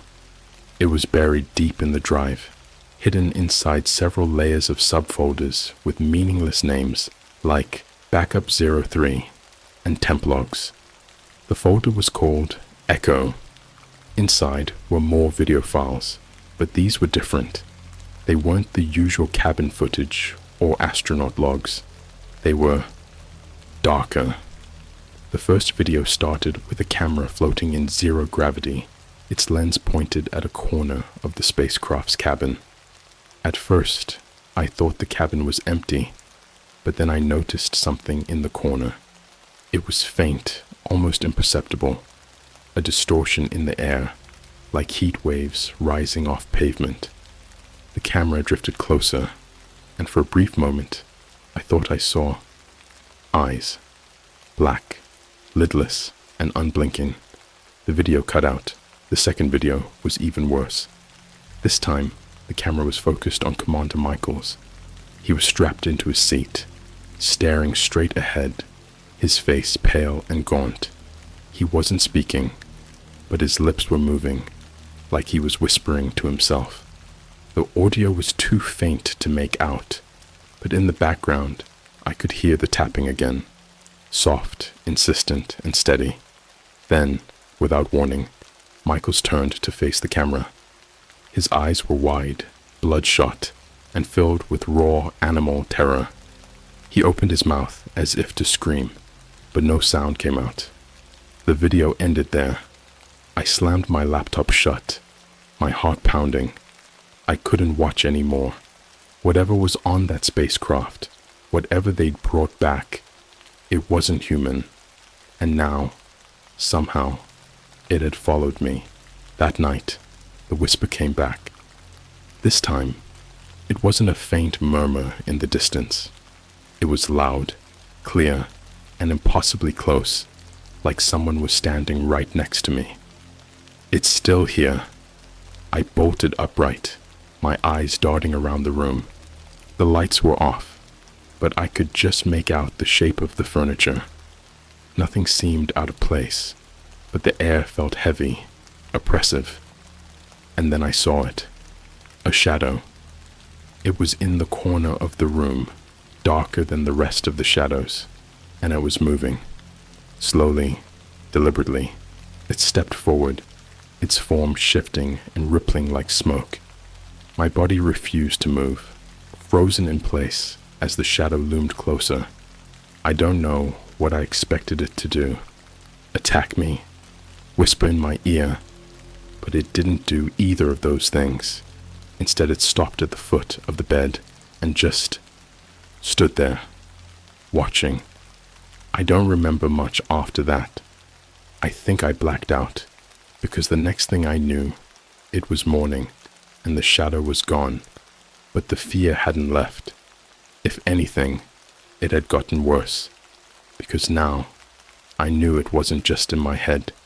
It was real, and it wasn't going to leave me alone. I decided to take one last shot at finding answers.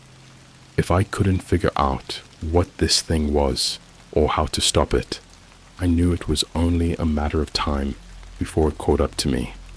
So, I packed up my things, checked out of the motel, and drove to the one place I thought might have the answers: NASA headquarters. I didn't have a plan when I drove to NASA headquarters. I knew it was risky, probably the dumbest idea I'd had in my life, but at that point, I didn't care. I was out of options. The shadow, the whisper, the files, they had taken over every waking thought. Whatever this thing was, it wasn't going to stop until it had me, and I needed to understand what I was dealing with before it was too late. When I arrived, I parked in the furthest corner of the lot and sat in my car, watching the entrance. Employees were coming and going, oblivious to the weight of the secret I was carrying. I wondered how many of them knew, how many of them were aware of what really happened on that mission. I waited until a group of technicians walked in together, then slipped in behind them. My badge still worked, which was a small relief. I made my way to the archive room, avoiding eye contact with anyone who might recognize me. Once inside, I locked the door and plugged the drive into one of the secure terminals. This time, I wasn't looking for files. I was looking for access. I knew the drive had been connected to classified systems.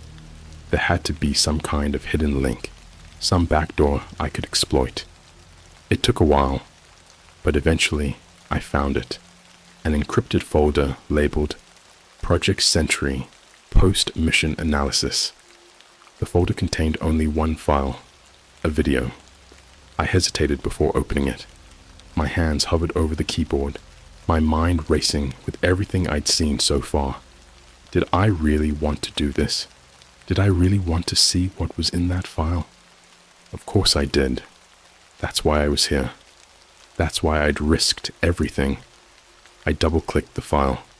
The video began with a static image of the spacecraft. It was grainy and distorted, the kind of feed you'd expect from a low-quality surveillance camera. The crew was visible in the foreground.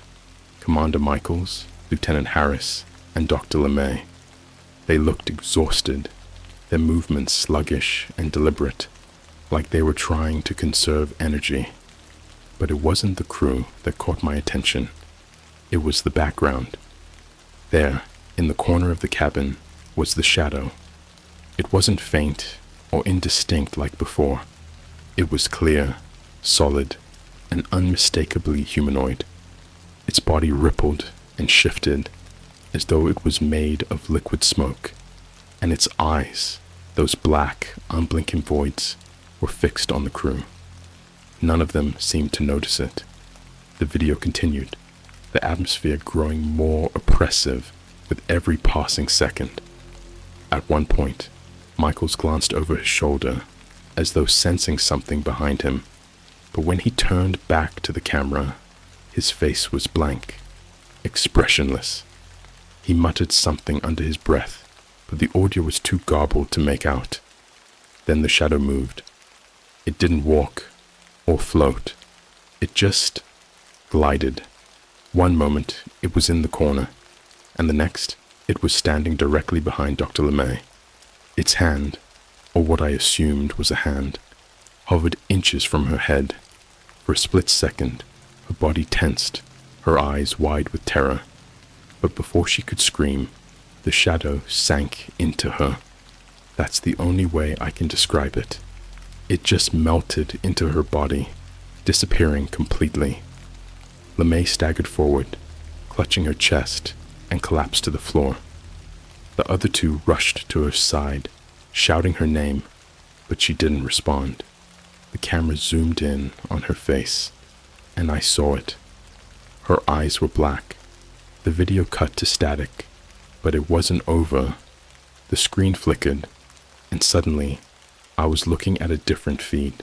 This one showed Commander Michaels sitting in an interrogation room, his face pale and drawn. He was alone, but he kept glancing over his shoulder like he expected someone or something to walk in at any moment. "It didn't come back alone," he whispered, his voice trembling. "It took her, and then it tried to take me." He leaned forward, clutching his head. I can still hear it, the tapping, the whispering. It's always there, just waiting, watching. It's still here. The door behind him opened, and two men in suits entered. Michael shot to his feet, his eyes wild. "You don't understand," he shouted. "You can't contain it. You can't control it." One of the men said something I couldn't hear, and Michael started laughing. It wasn't a normal laugh. It was high-pitched, hysterical, and completely unhinged. He laughed until tears streamed down his face, and then he said something that made my blood run cold. "You think it's gone? You think it's over? It's not. It's just waiting for the next one." The video ended. I sat there in stunned silence, my mind reeling. The pieces were starting to come together, but the picture they formed was far worse than anything I'd imagined. This wasn't just a rogue mission or a cover-up. This was something bigger, something alive, something they'd brought back. I ejected the drive and stuffed it into my bag. My hands were shaking, my heart racing, but I knew what I had to do. I couldn't stay here. If they found me, if they realized what I'd seen, they'd bury me, just like they buried the truth about that mission. I made it as far as the parking lot before I heard it again. The tapping, faint, steady, and coming from inside my car. I froze, my eyes locked on the driver's side window. The smudges were back, long, thin streaks, trailing down the glass like claw marks. My breath hitched, and for the first time, I saw it clearly. The shadow, sitting in the driver's seat, its black eyes staring directly at me. I don't remember running, but I must have. The next thing I knew, I was miles away, standing on the side of the road, my bag clutched tightly in my hands. My car was gone, along with everything inside it, but I didn't care. All I could think about was the shadow, the way it had looked at me, the way it had waited. I don't know how much time I have left. The whisper is getting louder now, and I can feel it, even when I close my eyes. It's not just following me, it's inside me, just like it was inside LeMay, just like it was inside Michael's. I don't know if this post will reach anyone. Maybe they'll find it and delete it before anyone can read it. But if you're seeing this, please, listen to me. Don't look for the files. Don't go searching for answers. And whatever you do, don't listen to the tapping, because it's still here. And now, so am I.